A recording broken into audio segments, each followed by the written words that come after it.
In TV news, we usually mention violence as a crime story, but it's also a cry for help. For every victim and perpetrator, an act of violence affects many other people, often as trauma, and that could even produce more acts of violence. That also explains the growing numbers of survivors who've been taking a message to the streets. They'll do it again Thursday night in Roxbury at the annual Rally for Peace organized by Mothers for Equality and Justice.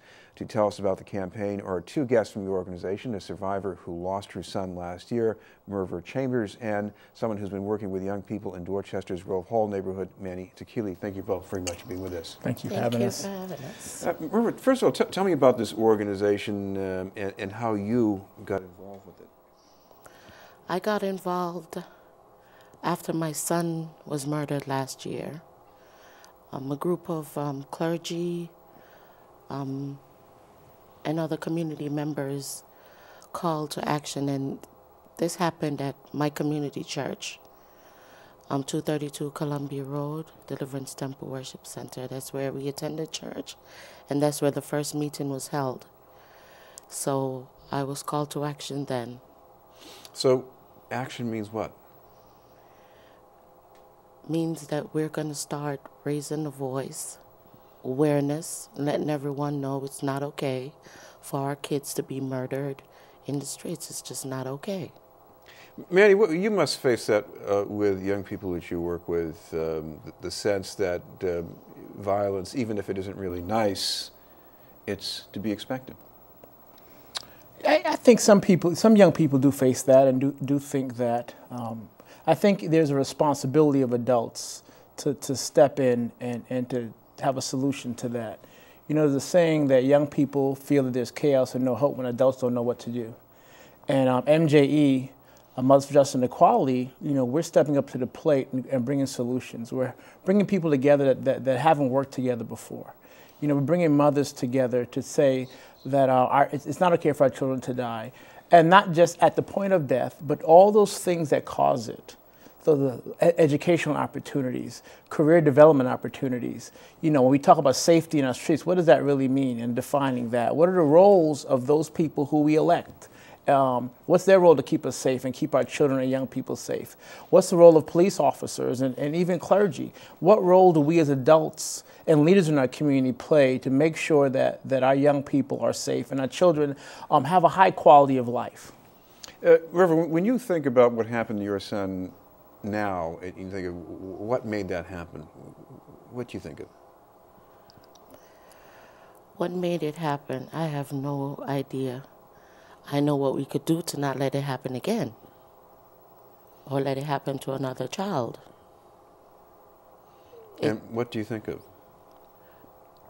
Raising awareness and doing everything in our power as adults, as mothers, to stop the violence that's going on in our neighborhood. Now, one of the things that mothers and some other parents in this organization have been doing is that they've been speaking out. Some people have been listening to them, and they're drawing attention to certain needs. What are we talking about with these needs? We're talking about, we have an awareness campaign going on, putting it out there in ads, billboards, and just going all over the city. We had rallies in the summertime at our parks. We went out and rallied in the neighborhood parks and just let everyone know, especially the children, that we are there for them.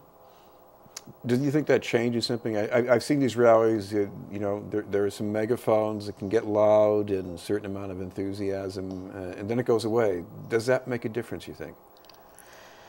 Well, we're not going away. We won't go away. Manny, what do you think about the ability of these rallies to make a difference in people? Well, you know, one of the things that we after our first rally, we had a mother come up to one of our members and said, you know, I felt alone. You know, I felt that me dealing with my children was, yes, my responsibility, but I didn't have a community behind me to voice my opinions or even help me grow and educate me about what it means to be a mother and how to help me through this process with my children. So I think what the rallies do is it makes a call and a cry that we're here and we're here to support you. So we just don't take bullhorns and just hit the streets. We have resources. We take names. We take phone numbers, emails. Our mothers connect with younger mothers to help them with solutions around best daycare places, or about, you know, who's the nana in your neighborhood, grandmother in your neighborhood who can walk with you and talk with you, who to connect you to resources. When you're having a problem with your child and they're not listening, who you can go to and help you in those processes. So we're closing some of those loopholes and those gaps.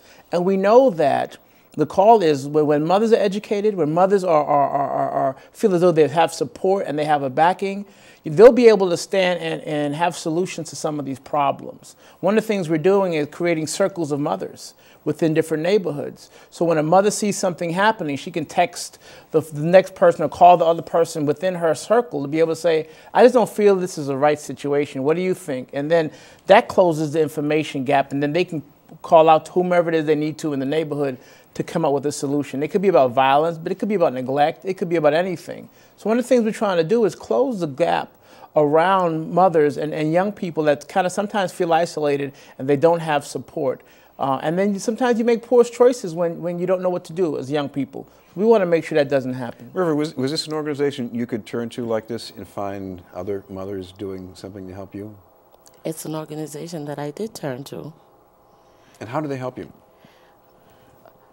They helped me. They listened. They spoke to leaders in our community. We had a hearing at the city council about knives being sold in our neighborhood stores. And a lot of mothers weren't even aware that this was not even okay. And we raised that voice. It got to city councils, there was a hearing, and right now it's pending. We want it stopped. We want it to be, because those knives, I mean, a young kid could walk into any store and just purchase a knife. My son was stabbed to death. And of course, just seeing it in the stores, it just gives out the message, oh, this is a normal thing to buy, like, you know, a bottle of soda. Exactly. Just walk up and buy it just like it's a candy, a bottle of soda. Manny, talk to me about the rally is planned on Thursday night. How is this going to be playing out? So we're going to start off at 3 locations, at Ruggles, Dudley, and at Jackson T Station. And we're going to meet there and start to voice our opinion and gather. And then we're all simultaneously going to march to the Reggie Lewis Center, where there's going to be a rally of young people, adults, clergy, community members, mothers. And it's really going to be about mothers and young people having a voice, talking, sharing information with each other. There's going to be community resource tables. And it's just going to be a time of really galvanizing and pulling people together to be able to say it's not okay, that we're taking a stance. And every time that something in the neighborhood happens, we're going to stand up and say it's not okay and bring people together for solutions. We're angry, but we're not bitter and frozen. We're about action, and we're about solutions, and we're about holding people responsible. So that's what this rally is really about, is saying it's not okay, bringing people together, and making a challenge to our community, to our city, and to our state and nation to be able to say, you know, this is vital. Our young people are dying. You know, the young people are our future. You know, the next president could be a person that's dying. Many solutions to problems in our community. Some of these young people have the answers, and they're being wiped away. And we need to make sure that this doesn't happen, and we're making a stance to change this epidemic. All right, and one more place where people can get information. There's a website, Mothers for Justice and Equality? Yes, so mothersforjusticeequality.org, and they can go there. All right, thank you very much for being with us, Merva Chambers and Manny Tikili.